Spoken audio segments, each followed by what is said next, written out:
Real estate investment में next start करेंगे real estate investment trust and infrastructure investment trust. ये मैंने board पे दोनों यहाँ पे नोट डाउन करके रखे क्योंकि दोनों में काफ़ी सिमिलैरिटीज़ है, हार्डली कुछ माइनर डिफरेंस होगा, इसलिए दोनों को साइड बाय साइड ही समझेंगे। एंड स्टार्ट करेंगे रियल इस्टेट इन्वेस्टमेंट ट्रस्ट के साथ। इसको और इजी वे में समझने के लिए म्यूचुअल फंड के साथ कंपेयर करते हैं। सो फर्स्ट स्टार्ट करेंगे म्यूचुअल फंड्स। म्यूचुअल फंड्स में आप सबको पता है कि इंडिविजुअल जो है, इंडिविजुअल, इंस्टीट्यूशनल, कंपनीज, ये सारे लोग अपना फंड जो है फंड गैदर करते हैं, एक पूल ऑफ मनी बनाते हैं एंड वहाँ पे फंड मैनेजर जो है वो मनी को अपने हिसाब से इन्वेस्ट करता है इक्विटी इंस्ट्रूमेंट में या डेट इंस्ट्रूमेंट में, जो भी फंड का ऑब्जेक्टिव होगा उसके अकॉर्डिंग वो इन्वेस्टमेंट की जाती है। एंड जो इंडिविजुअल, इंस्टीट्यूशनल इसमें इन्वेस्ट करते हैं म्यूचुअल फंड में, उनको उसके एनएवी डिक्लेयर होने के बाद यूनिट्स परचेस, मतलब यूनिट्स परचेस करते हैं, वो वहाँ पे यूनिट्स बाय होते हैं। Same goes with real estate investment trust also.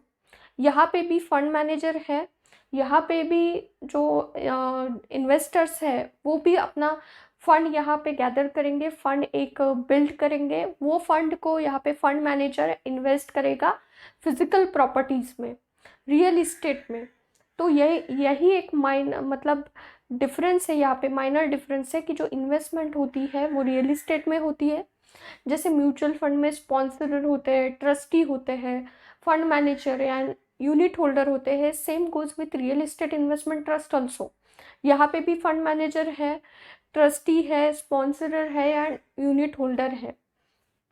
Mutual fund में आप देखोगे कि जितना भी आप फंड इन्वेस्ट करते हो तो अकॉर्डिंग टू जो भी अप्लीकेबल एनएवी रहेगा आपके यूनिट्स परचेज होते हैं। रियल इस्टेट इन्वेस्टमेंट ट्रस्ट में भी सेम ही होता है। जो भी आप फंड इन्वेस्ट करोगे, जो भी उस डेट की अप्लीकेबल एनएवी रहेगी उस पर आप आपके यूनिट्स परचेस करोगे। एंड यहाँ पे जो इन्वेस्टमेंट होती है वो डायरेक्टली ट्रस्ट के थ्रू होती है या फिर स्पेशल पर्पस व्हीकल के थ्रू होती है। तो अभी स्टार्ट करेंगे कि इंफ्रास्ट्रक्चर इन्वेस्टमेंट ट्रस्ट और रियल इस्टेट ट्रस्ट में क्या दोनों सिमिलैरिटीज़ है, ये अपन स्टार्ट करेंगे। दोनों का रजिस्ट्रेशन जो है वो अंडर सेबी होता है, मतलब यहाँ जो रेगुलेटरी बॉडी है दोनों ट्रस्ट के लिए वो सेबी है। देन हर किसी को पता है कि जैसे म्यूचुअल फंड में फंड रेज होता है थ्रू एनएफओ, या फिर अगर कोई नई कंपनी अपना स्टॉक मार्केट में लाने के लिए आईपीओ के थ्रू फंड रेज करती है, एक्सपांशन के लिए फंड रेज किया जाता है। तो यहाँ पे भी फंड रेज किया जाता है through IPO, follow on offer, right issue and institutional placement. Same with infrastructure investment trust also, यहाँ पे भी आईपीओ के through, follow on offer, right issue and institutional placement के थ्रू ही फंड रेज होगा। Then listing इन दोनों की stock exchanges पे होती है।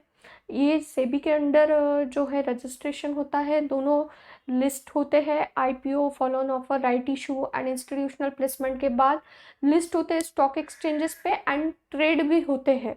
रियल इस्टेट इन्वेस्टमेंट ट्रस्ट ये ट्रेडेबल है स्टॉक एक्सचेंजेस पे। देन वैल्यूएशन ऑफ असेट, जो फिजिकल प्रॉपर्टी में जो असेट में इन्वेस्टमेंट हो रहा है उसका वैल्यूएशन एनुअल बेसिस पे होता है दोनों ट्रस्ट में, एंड उसका अपडेशन भी एवरी 6 मंथ्स में होता है दोनों ट्रस्ट में। देन है एनएवी डिक्लेरेशन। अब ये म्यूचुअल फंड की तरह ही वर्क कर रहा है तो यहाँ पे भी एनएवी डिक्लेरेशन होगा। दोनों का डिक्लेरेशन होता है within 15 days of valuation and updation, within 15 days of valuation and updation. So इसके बाद नेक्स्ट पार्ट देखेंगे कि जो इन्वेस्टमेंट हो रही है 100% में से 80% पार्ट कहाँ पे इन्वेस्ट हो रहा है, 20% का पार्ट कहाँ पे इन्वेस्ट हो रहा है, जो मिनिमम यूनिट होल्डर कितने होने चाहिए, मिनिमम इन्वेस्टमेंट फंड में कितनी होनी चाहिए, ये सारा चीज़ अभी नेक्स्ट पार्ट में देखते हैं।